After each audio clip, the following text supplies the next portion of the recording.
Programme में खुशामदीद कहते हैं। हमारी गुफ्तगू जारी है। डायबिटीज़ के मरीज़ जो है वो दौरान रोज़ा क्या करें अगर उनको कोई पेचीदगी हो जाए या उनको शुगर लेवल डाउन हो जाए, हाइपोग्लाइसीमिया हो जाए या हाइपरग्लाइसीमिया हो जाए। तो हमारे माहिरीन मौजूद हैं, मज़ीद गुफ्तगू अपनी जारी रखते हैं। सर मुझे ये बताइएगा कि डायबिटीज़ के मरीज़ अमूमन जो है वो रोज़े के दौरान जो है एक्सरसाइज जो है वो करना चाहते हैं। सुबह के टाइमिंग में अमूमन लोग चाहते हैं कि वो थोड़ी सी एक्सरसाइज करें। तो डायबिटीज़ के किन लोगों को वर्जिश करनी चाहिए और किन लोगों को वर्जिश नहीं करनी चाहिए? जी सर तो देखिए, अक्सर हम वर्जिश तो तकरीबन अक्सर मरीज़ों को कहते हैं कि उनको वर्जिश करनी चाहिए, और रमज़ान के अंदर अगर तरावी का अहतमाम है तो वो भी एक अच्छी वर्जिश है। बाकी लोगों की आदत होती है सुबह वॉक पे जाने की, तो वॉक पे भी जा सकते हैं। लेकिन अगर मौसम बहुत गर्म है तो उस दौरान हम कहेंगे कि बहुत स्ट्रेनस एक्टिविटी ना करें, या जॉगिंग हो गई या बहुत ज़्यादा आपकी वेट लिफ्टिंग या इस तरह की चीज़ें जिसमें जिस्म से पानी ज़्यादा ज़ाया हो रहा है, तो ऐसी स्ट्रेनस फिज़िकल एक्टिविटी को हम अवॉइड करें। बाकी वॉक है ये बिल्कुल की जा सकती है, रोज़े की हालत में भी की जा सकती है और शाम के औकात में भी की जा सकती है वॉक। और शाम में दूसरी स्ट्रेनस फिज़िकल एक्टिविटी कोई करना चाहे तो रात के औकात में अफ्तारी के बाद वो एक्टिविटी की जा सकती है। सही। सर मुझे ये बताएं, याकूब साहब से आपसे सवाल है। सर मुझे ये बताइएगा कि जो डायबिटीज़ के मरीज़ हैं अगर वो एक्सरसाइज के लिए जा रहे हैं, जैसे सहरी कर ली उन्होंने और सहरी करने के बाद वो 1 घंटे बाद 1.5 घंटे बाद वो एक्सरसाइज पे करने के लिए जाना चाह रहे हैं, तो उनको अपना उसे वर्जिश करने से पहले भी अपना टेस्ट करना ज़रूरी है और कितना लेवल होना चाहिए उसका वर्जिश से पहले? जी हाँ, वर्जिश से पहले चेक करना चाहिए, ताकि रोज़े की हालत में चूँकि ये इम्कान तो हाइपो का तो है ही, इसलिए कर लेना चाहिए। और अब ये किस वक्त वॉक करना चाहते हैं ये देखने की बात है कि वॉक वो सुबह कर रहे हैं तो सुबह के वक्त उमूमन सहरी खाई हुई होती है, तो सहरी के बाद जो है वो शुगर लेवल थोड़ा सा बढ़ा हुआ होगा, और हम इसको रोज़े के दौरान थोड़ा सा हायर टारगेट्स हम रखते हैं ताकि मरीज़ों को हाइपो का अंदेशा कम से कम हो। तो सुबह के वक्त हम अगर किसी की 200 के करीब भी आ रही है तो वो उसको काबिल कबूल समझेंगे कि सहरी के बाद फौरी बाद 2-3 घंटे में ऐसा हो सकता है। फिर जैसे जैसे वक्त गुजरता जाएगा शुगर कम होती जाएगी। तो एक अगर 200 के अंदर अंदर शुगर है तो या 200 भी है तो वॉक कर सकते हैं, उसमें ऐसा कोई मामला नहीं है। लेकिन बहुत कम होगी ज़ाहिर है, तो जिसका इम्कान कम है, अगर सहरी की भी है, अगर सहरी की भी है तो शुगर बढ़ी हुई होगी। और ये हम ये चाहते भी हैं कि शुरू में 200 के करीब भी अगर आ जाए तो उसको हम बर्दाश्त कर लें रोज़े में, और वो फिर कम होते होते इफ्तार के करीब 100 के करीब आ जाए। तो हमारी जो हम अपने मरीज़ों को टारगेट्स देते हैं रमज़ान के अंदर वो 100 और 200 के दरमियान का देते हैं कि अगर 200 से कम दिन भर में रहती है तो ये काबिल कबूल है। जैसे जैसे दिन गुजरता जाएगा 100 के करीब 130, जैसे हम फास्टिंग जो चाहते हैं आमतौर पर 90 से 130 के दरमियान फास्टिंग वैल्यूज़ चाह रहे होते हैं। तो अगर 130 मैक्सिमम है और 90, तो शाम तक पहुँचते पहुँचते 90 भी पहुँच गई और 80 भी पहुँच गई तो ये काबिल कबूल है, यानी इसको किया जा सकता है। तो एक्सरसाइज से पहले चेक कर लेना कि भाई बहुत लो तो नहीं चल रही। बाज़ हो सकता है सहरी कम खाई है और फिर अगर कम है शुगर तो उस वक्त अगर चलना ज़्यादा शुरू कर दिया तो शुगर लो हो सकती है, तो उस वक्त उनको फिर कम मना किया जाएगा कि भाई कम शुगर की हालत में ज़्यादा एक्सरसाइज नहीं कर सकते। और इस वक्त हम स्नैक्स अलग से ले भी नहीं सकते क्योंकि रोज़ा रख लिया है। और सहरी तो जो खाली अगर सहरी छूट गई है या सहरी नहीं कर पाए या कम की है और शुगर कम आ रही है तो उस वक्त मौखर करना होगा अपनी एक्सरसाइज को। सही। सर अगर हम लेवल देखें, अगर हमने सहरी की है और सहरी के हमने 2 घंटे बाद टेस्ट किया है, किस तरह हम तकसीम करेंगे 200 से 100 तक को? मतलब कितने बजे से कितने बजे तक आपका लेवल ये होना चाहिए? जैसे हम इसको तकसीम कर दें, अगर आपने 2 घंटे बाद टेस्ट किए और आप 200 है तो फिर दोपहर में कितनी होनी चाहिए, ज़ोहर के वक्त, या हम असर के वक्त चेक करें तो कितनी होनी चाहिए, जो हाइपोग्लाइसीमिया में भी ना हो पेशेंट जाए और हाइपरग्लाइसीमिया में भी ना जाए? बस ये तो हर एक का नौयत अलग अलग होगी, किसी की कौन एक्टिविटी क्या है, वो कितनी एक्टिविटीज़ कर रहा है, उसने शहरी में क्या खाना खाया है, तो आहिस्ता आहिस्ता, और उसका मेटाबॉलिज्म कितना तेज़ है, वो उसने क्या खाया है, उसका बॉडी का मेटाबॉलिक रेट क्या है, तो उसके लिहाज से यानी मुख्तलिफ लोगों में मुख्तलिफ रेंजेस के लिहाज से वो कम होगी। लेकिन ये कि अगर मिड डे पे उनकी 150 के करीब है तो ये ठीक है, और आहिस्ता आहिस्ता आप शाम तक तवक्को करेंगे कि ये 100 के करीब हो जाएगी या 80-90 के करीब हो जाएगी।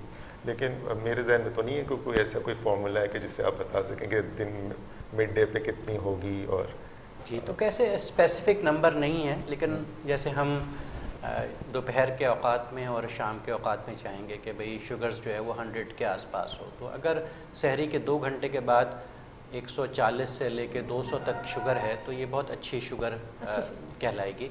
इसी तरीके से कोई दोपहर के वक्त यानी 12 बजे से 2 बजे तक शुगर चेक कर रहा है तो उस वक्त हम ये चाहेंगे कि शुगर 100 से कम ना हो। 100 से 140 शुगर है तो बहुत अच्छी बात है, क्योंकि अगर 12-1 बजे 100 के करीब है तो इसका थोड़ा सा इम्कान है, बहुत ज़्यादा नहीं, थोड़ा सा इम्कान है इस बात का कि कहीं अफ्तारी से पहले शुगर ज़्यादा कम ना हो जाए। इसी तरह अफ्तारी से पहले भी 100 के करीब रखेंगे, 100 से 140 है तो ये बहुत अच्छी शुगर कहलाएगी। 90 और 80 भी हो जाती है तो 80 तक बिल्कुल गुंजाइश है, लेकिन अगर बार बार 80 के करीब जा रही है तो इसका ख़तरा है कि कहीं किसी दिन ये 80 से मज़ीद नीचे ना चली जाए और मरीज़ को लो शुगर्स की सिम्टम्स शुरू हो जाएं। इसी तरीके से बहुत ज़्यादा बढ़ी हुई भी नहीं चाहेंगे। अगर उसने दोपहर में 2 बजे शुगर चेक की और उसकी शुगर अभी 250 आ रही है तो फिर उसको यूरिनेशन थोड़ी सी ज़्यादा होगी। इसी तरह अफ्तार के वक्त भी अगर शुगर उसकी 200 तक आ रही है, 250 तक आ रही है तो फिर इसको अपनी दवाइयों को एडजस्ट करना चाहिए, अपनी ग़िज़ा को देखना चाहिए कि भई ये शुगर इतनी ज़्यादा बढ़े ना। जैसे याकूब ने कहा, डॉक्टर याकूब साहब ने कहा कि 100 से 200 के दरमियान एक अच्छा नंबर है। शाम के औकात में 90 से लेके 130-140 तक अगर उसकी अफ्तारी से पहले शुगर है तो ये भी एक अच्छा नंबर कहलाएगा। सही। सर मुझे ये बताएं कि जैसे हम कहते हैं कि रमज़ान शुरू होने से 2 हफ्ते कबल जो है वो मरीज़ों को अपने तमाम टेस्ट HbA1c और ये तमाम टेस्ट करवाने चाहिए, लेकिन दौरान रोज़ा हमने देखा है पूरे रमज़ान लोग डॉक्टर्स के पास नहीं जाते और ना ही अपने सिर्फ ग्लूकोमीटर पर ही होते हैं, हालांकि उसमें एरर भी आ सकता है ग्लूकोमीटर में, तो लेबॉर्ट्री का टेस्ट वो पूरे माह नहीं करवाते। तो किन एक तो मुझे ये बताइएगा कि उनके कौन से टेस्ट दौरान रोज़ा होने चाहिए, लेबॉर्ट्री के टेस्ट भी होने चाहिए, HbA1c कितने दिन के बाद उनका करवाना ज़रूरी है, और अगर उसमें कोई चेंजिंग है तो फिर क्या करना चाहिए? HbA1c तो बहुत फ्रीक्वेंटली नहीं कराया जाता, ये रमज़ान से पहले करा लेना चाहिए ताकि अंदाज़ा हो जाए कि शुगर किस तरीके से चल रही है, ज़्यादा चल रही है, कम चल रही है, मुनासिब चल रही है, ये पता लग जाए। और ये बहुत ज़रूरी है कि रमज़ान से पहले इसको किया जाए। रमज़ान के दौरान HbA1c को करने की इतनी ज़रूरत नहीं है क्योंकि ये 2-3 महीने का एवरेज शुगर कंट्रोल बताता है, तो वो तो 3 महीने बाद ही करना चाहिए।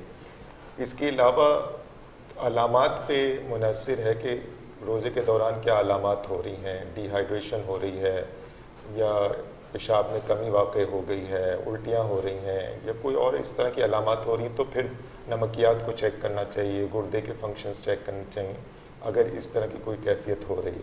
अगर कोई कैफियत नहीं हो रही तो फिर इसमें शुगर ही सिर्फ चेक करना काफ़ी है और किसी टेस्ट की कोई रमज़ान में खुसूसियत नहीं है कि उसको रमज़ान में चेक किया जाए। हाँ, किसी को अलामात हो रही हैं तो उस सूरत में दीगर नमकियात को चेक किया जाएगा, यूरिया को, क्रिएटिनिन जो गुर्दे के फंक्शंस होते हैं, इलेक्ट्रोलाइट्स होते हैं, वो फिर चेक करने चाहिए। ख़ासतौर पे जब गर्मियों के रोज़े होते हैं तो उसमें डिहाइड्रेशन का बहुत इम्कान होता है, तो ऐसी सूरत में गुर्दे पे दबाव बढ़ सकता है, ख़ासतौर पे जिनके गुर्दे के अफ़ाल जो हैं वो बॉर्डर पे चल रहे हों और उन्होंने रोज़ा रख लिया है और फिर गर्मियों के लंबे रोज़े हैं, तो ऐसी सूरत में पानी की कमी वाक़ई हो सकती है और गुर्दे पे दबाव बढ़ सकता है। तो ऐसे लोगों के गुर्दों के अफ़ाल को रोज़े के दौरान चेक करना चाहिए कि वो बहुत ज़्यादा तो नहीं बढ़ गए। तो नमकियात का कोई मसला किसी को पहले से रहता है तो उनके नमकियात को भी रमज़ान में चेक पे रखना चाहिए कि वो बहुत ज़्यादा ऊपर नीचे तो नहीं हो गए। और अगर कोई अलामात नहीं है तो फिर तो कोई मखसूस टेस्ट नहीं है कि उसको रमज़ान में ख़ास तौर पे किया जाए। सही। सर मुझे ये बताएं कि अगर एक तो हमारा सवाल एक ये भी था कि डायबिटिक पेशेंट को पूरे माह एक दिन तो मतलब चेकअप के लिए जाना चाहिए। लोग अमूमन जो है वो ज़्याबितीज़ के मरीज़ डॉक्टर के पास नहीं जाते। अगर उनके शुगर लेवल कभी डाउन भी हुआ हो या ज़्यादा हो गया हो, लेकिन लोग अमूमन अवॉइड करते हैं कि वो डॉक्टर के पास नहीं जाते। तो उन पेशेंट्स के लिए आप क्या कहेंगे? कितना ज़रूरी है कि महीने में पूरा माह है उसमें एक आध दफ़ा चेकअप या अपने डॉक्टर से रुजू करना कितना ज़रूरी है? देखिए, हम जो एडवाइस करते हैं वो ये कहते हैं कि रमज़ान शुरू होने से 4 से 6 हफ्ते पहले आप अपनी मेडिकेशंस को एडजस्ट करवा लें, अपने शुगर्स के आप टेस्ट करवा लें, HbA1c करा लें, मेक श्योर कर लें कि आपका कंट्रोल का अच्छी रेंज में आपकी कंट्रोल है, आपका HbA1c कंट्रोल रेंज के अंदर है और आपको शुगर्स लो तो नहीं हो रही। क्योंकि अगर आपकी कोई मेडिकेशन एडजस्टमेंट की नीड भी होती है तो अगर रमज़ान से पहले मेडिकेशन एडजस्ट होती है तो उसका इफ़ेक्ट भी वो तकरीबन अगले 4 हफ्तों में उसका इफ़ेक्ट भी आ जाएगा सामने। इसी तरीके से रमज़ान से जस्ट पहले हम फिजिशियन से भी इन चीज़ों में रिक्वेस्ट करते हैं कि कोई नई दवा शुरू ना की जाए कि हमें नहीं पता कि मरीज़ उस दवा को कैसे कबूल करेगा और उसकी शुगर के कितना उसकी शुगर जो है वो उससे मुतासर होगी नई दवा से। तो ऐसी सूरत में तो ये 4 से 6 हफ्ते का जो टाइम है ये बहुत अच्छा टाइम है कि इस वक्त अपने डॉक्टर से अपने जो मरीज़ है वो अपने मौलज से ज़रूर रब्ता करके अपनी चीज़ों को एडजस्ट करवा ले और कोई दवाई में एडजस्टमेंट की नीड है तो वो भी हो जाए।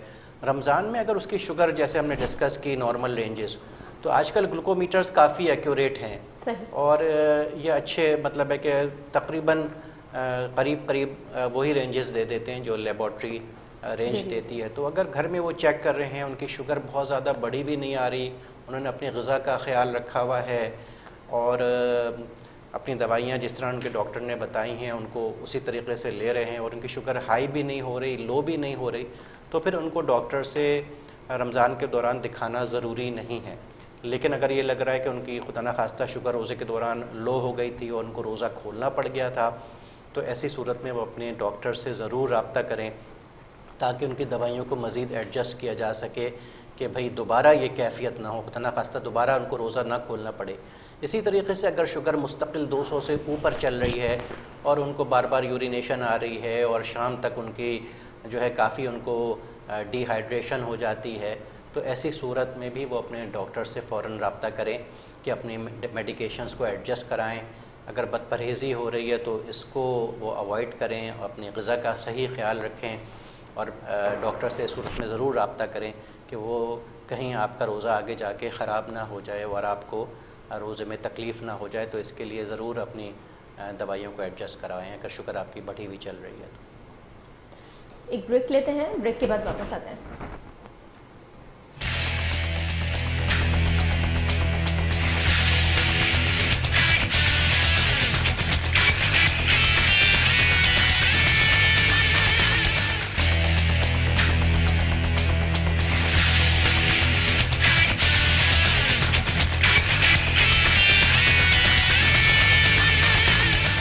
एक दफ़ा फिर खुशामदीद कहते हैं और अपनी मज़ीद गुफ्तगू करते हैं ज़्याबितीस और रमज़ान के हवाले से। अच्छा सर, हमें ये बताइएगा टाइप 1 ज़्याबितीस जो अव्वल के मरीज़ हैं उनमें क्या कॉम्प्लिकेशंस होती हैं और उनको रोज़े के दौरान ख़ास तौर पे क्या एहतियाती तदबीर इख्तियार करनी चाहिए, क्योंकि वो तो टोटली जो है वो शुरू से इंसुलिन पर होते हैं, तो उनको क्या क्या पेचीदगियाँ हो सकती हैं रोज़े के दौरान? एक अहम पेचीदगी जो डायबिटीज़ के टाइप 1 के मरीज़ों में हो सकती है वो डायबिटिक कीटोएसिडोसिस है। वो एक मेडिकल कंडीशन होती है, इमरजेंसी होती है कि जिसमें मरीज़ की जिस्म में तेज़ाबियत बढ़ जाती है, एसिड्स बढ़ जाती हैं, कीटोन ज़्यादा बनने लगते हैं, कीटोन बॉडीज़ जो बनने लगती हैं वो बॉडी के अंदर तेज़ाबियत को बढ़ा देती हैं।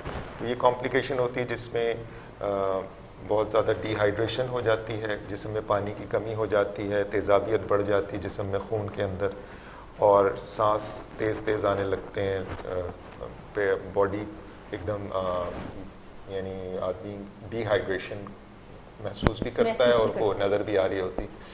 तो ऐसे लोगों को ये पेचीदगी है और ये इमरजेंसी होती है, इसमें अस्पताल में दाखिल होना पड़ता है मरीज़ों को और इसका इंसुलिन ड्रिप के ज़रिए से इलाज होता है। तो ये उन लोगों को पेश आती है जो अपने डोज को प्रॉपर डोज नहीं लेते, डोज कम लगाते हैं या डोज मिस कर देते हैं। सही। या कोई इन्फेक्शन उनको हो गया और जिसकी वजह से उनके अंदर इन्फेक्शन की वजह से डायबिटिक कीटोएसिडोसिस प्रेसिपिटेट हो जाता है, वो हो जाती है, इमरजेंसी हो जाती है। तो ये उन लोगों में ज़्यादा होता है जिनका कंट्रोल रमज़ान से पहले अच्छा नहीं होता। और अगर जिनको ऐसा हिस्ट्री मिल रही हो कि उन्होंने रमज़ान से 2-3 महीने के अंदर पहले अस्पताल में दाखिल हुए डायबिटिक कीटोएसिडोसिस की वजह से, तो ऐसे लोगों को ज़्यादा ख़तरा है कि वो डायबिटिक कीटोएसिडोसिस में रमज़ान में भी चले जाएं। और ये हमने अभी तहकीक भी की थी, उसमें भी यही बात आई कि 3 महीने के अंदर जिसकी हिस्ट्री है कि डायबिटिक कीटोएसिडोसिस जिनको हुआ है उनके अंदर ज़्यादा चांस है कि वो रमज़ान में रोज़े की हालत में DKA में जा सकते हैं। तो इसलिए इससे बचाव का वही बात है कि रमज़ान से पहले इसकी तैयारी करना, अपने इंसुलिन को डोज को एडजस्ट करना, अपने ग्लाइसेमिक कंट्रोल को यानी शुगर कंट्रोल को बेहतर करना, ताकि ये इम्कान कम से कम हो जाए। अलबत्ता ये डायबिटीज़ के टाइप 1 के मरीज़ों में ये इम्कान रह सकता है और रोज़े में ये इसका अंदेशा ज़्यादा हो सकता है अगर वो ग़िज़ा में एहतियात ना करें, इंसुलिन में आगे पीछे डोज को कर दें या कम लें या मिस कर दें या इस तरह की चीज़ें अगर वाक़ई हो जाएं तो फिर उनको ख़तरा ज़्यादा हो जाता है। इसलिए इसमें एहतियात ही ज़्यादा ज़रूरी है और इसका बचाव की कोशिश करना ज़्यादा ज़रूरी है कि पहले से इसकी फ़िक्र की जाए रमज़ान से पहले टाइप 1 के मरीज़ ख़ास तौर पे। और फिर ये अगर रोज़ा भी रखें तो मेडिकल सुपरविज़न के अंदर रखें कि वो अपने मालिज से और अपने एजुकेटर जो डायबिटीज़ एजुकेटर होते हैं उनसे राब्ते में रहें। और अगर कोई भी कैफियत हो रही है यानी पेशाब ज़्यादा आना शुरू हो गया या सांस में कोई तकलीफ़ हो रही है, पेट में दर्द शुरू हो गया, तो ये वो सब अलामात हैं जो डायबिटिक कीटोएसिडोसिस की तरफ जा रही होती हैं। तो फ़ौरन मुआलिज से रुजू करना चाहिए और ऐसी सूरत में उमूमन मुआलिज भी रोज़ा खोल लेने के बारे में एडवाइस करते हैं और अस्पताल में दाखिल करना पड़ता है। सही। सर, कीटोएसिडोसिस की आप बात कर रहे हैं, क्या टाइप 2 डायबिटीज़ में भी ये पेचीदगी हो सकती है रोज़े की हालत में? टाइप 2 डायबिटीज़ में ये हो तो सकती है लेकिन इतनी कॉमन नहीं है। टाइप 1 में ये ज़्यादा कॉमन है। टाइप 2 में भी बहुत ज़्यादा स्ट्रेसफुल कंडीशन में हो भी सकता है DKA, लेकिन ये ज़्यादा डायबिटिक कीटोएसिडोसिस टाइप 1 में होता है। अगरचे हो सकता है लेकिन कॉमन नहीं है। सही। सर, एक जो बड़ी कॉमन चीज़ है हमारे यहाँ रोज़े के दौरान जो हम मरीज़ों को देखते हैं वो ये है कि जब वो बदपरहेज़ी करते हैं या वो कोई चीज़ खा लेते हैं तो अपनी ही ख़ुद साख्ता जो है वो अपनी मेडिसिन एडजस्ट कर लेते हैं। जैसे उनको एक गोली बताई है तो वो 2 खा लेते हैं कि मैंने ज़्यादा शरबत पी लिया है या मैंने आज ज़्यादा कोई मीठी चीज़ खा ली है। इसी तरह वो इंसुलिन की डोज़ भी हमने देखी है कि पेशेंट ख़ुद बढ़ा लेते हैं उसकी।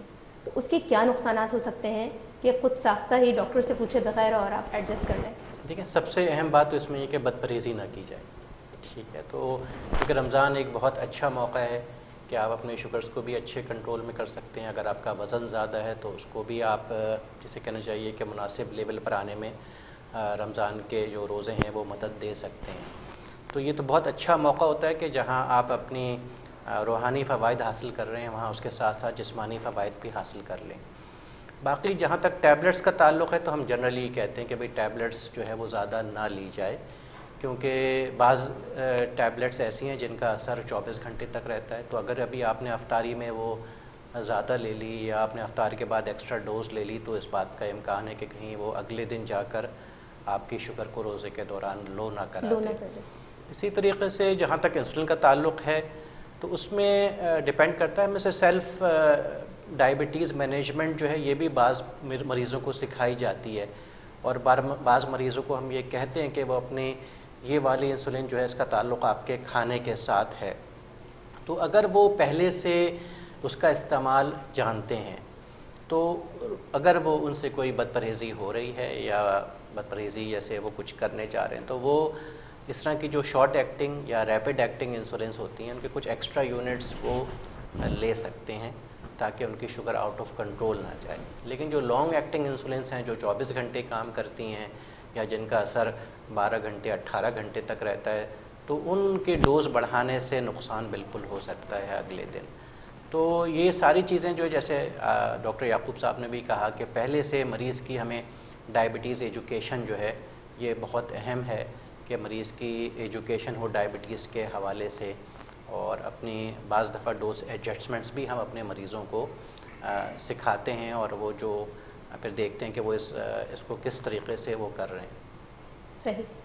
अच्छा सर, एक सवाल, जो हाइपरटेंसिव हमारे पेशेंट हैं, ज़ियाबतीस के मरीज़ भी हैं और उनको बुलंद फुशार खून का मर्ज़ भी लाहक है, तो उनको क्या एहतियातें करना चाहिए, ख़ास तौर पे जो ज़्यादा उनका ब्लड प्रेशर हाई रहता है या इस तरह एडजस्टमेंट होती है, तो उन मरीज़ों के लिए ज़रा हमें एहतियातें बताएं कि उनको क्या एहतियात करनी चाहिए। ज़ियाबतीस के मरीज़ों में ब्लड प्रेशर बहुत कॉमन है, हर दूसरे मरीज़ को ब्लड प्रेशर की शिकायत भी होती है। तो ब्लड प्रेशर की दवाओं का भी इस्तेमाल जो है वो रमज़ान के अंदर भी वैसे ही करना है जैसे रमज़ान से पहले कर रहे थे। और यही बात है कि पहले जब रमज़ान से पहले आएंगे उनके चेकअप पे पता लग जाएगा कि उनका ब्लड प्रेशर कंट्रोल है या नहीं है। अगर कंट्रोल नहीं है तो उनको अपनी दवाओं को एडजस्ट करवाना होगा, उसको यानी बढ़ाने की ज़रूरत होगी दवाओं को, तो बढ़ा लें रमज़ान से पहले। रमज़ान के दौरान ब्लड प्रेशर बढ़ गया है तो भी उनको मुआलिज से रुजू करना होगा और अपनी दवाओं को बढ़वाना होगा अगर, क्योंकि अक्सर मरीज़ जो शुगर के मरीज़ होते हैं उनकी दवाएं 2, 3, 4 दवाओं पे जाके ब्लड प्रेशर कंट्रोल होता है उम्मन ज़ियाबतीस के मरीज़ों में। तो इसलिए दवाओं को बढ़ाने की जहाँ ज़रूरत हो वहाँ बढ़ा लिया जाए, और इसका अच्छा तरीका तो यही है कि रमज़ान से पहले ये सब किया जाए। रमज़ान के दौरान अपनी दवाओं को पाबंदी से लें। दवाओं में अगर मिस कर दें, बाज़ मतलब जल्दी में सहरी में दवा खाना भूल गए, और ये से शाम में जिनकी दवाएँ शाम में रात में लेते हैं वो दवा खाना भूल गए किसी वजह से, क्योंकि रमज़ान के अंदर बहुत सारी मशगूलियात होती हैं उसमें, और ख़ास तौर पे सहरी के वक्त ये बहुत इम्कान होता है कि दवाएं लेना भूल जाएं। तो दवाएं लेना भूल जाएंगे तो फिर ब्लड प्रेशर बढ़ सकता है और उसका नुकसान हो सकता है। और इसी तरह ग़िज़ा में भी देखना है कि नमक का इस्तेमाल जो है वो ख़ास तौर पे रमज़ान में लोग तरह तरह के खाने चटपटे खाते हैं, उसमें नमक ज़्यादा होता है, तो उसका इस्तेमाल से भी ब्लड प्रेशर के ऊपर बुरा असर पड़ सकता है, ब्लड प्रेशर बढ़ सकता है। तो खाने में एतदाल से अगर खाना खाएं, नमक की भी ज़्यादती ना हो, शक्कर की चीज़ों की भी ज़्यादती ना हो, और चिकनाई की भी ज़्यादती ना हो। जैसी आम ग़िज़ा जो आम दिनों में खाते हैं वही ग़िज़ा अगर रमज़ान में भी खाएं तो बहुत सारे फ़ायदे। रमज़ान का असल फ़ायदा उन्हीं को होगा जो अपनी डाइट को कंट्रोल में करते हैं। अगर वो डाइट नहीं करते तो रमज़ान की बहुत सारी चीज़ें यानी जो उसको सेहत के मामले में जो फ़ायदे हासिल होने थे वो नहीं हासिल होंगे। हमने अपनी तहकीक की कि जिन लोगों को हमने परहेज़, जिन्होंने हमारी डाइट जो हमने उनको बताई वो परहेज़ का खाना खाया तो उनके वज़न रमज़ान में कम हो गए, और उसके बरक्स जिन्होंने परहेज़ का खाना नहीं खाया और अपनी मर्ज़ी से जो चाहा खाया तो उनके वज़न बढ़ गए। तो रमज़ान का मौका बहुत अच्छा है कि अक्सर हमारे मरीज़ों के वज़न ज़्यादा होते हैं, वज़न को कम करने का ये बहुत अच्छा मौका है। और ये हमने बुज़ुर्गों से पूछा कि क्या बहुत अच्छे खाने का सवाब ज़्यादा होता है, तो ऐसी कोई बात नहीं है कि बहुत अच्छे खाएंगे तो रोज़े का सवाब ज़्यादा होगा। सादा ग़िज़ा खाएंगे तो इंशाल्लाह सवाब उनको मिलेगा और सेहत का भी फ़ायदा होगा। अच्छा सर, मुझे ये बताइएगा, कोई मैसेज देना चाहें ऐसा मरीज़ों को ज़ियाबतीस के ख़ास तौर पे कि वो रोज़े के दौरान क्या एहतियात करें? पानी दे दें, पानी वहाँ रखा होगा, आपने पिया तो नहीं ना पानी? पानी यूज़ नहीं हुआ। इसको दोबारा कर लेंगे 2 मिनट।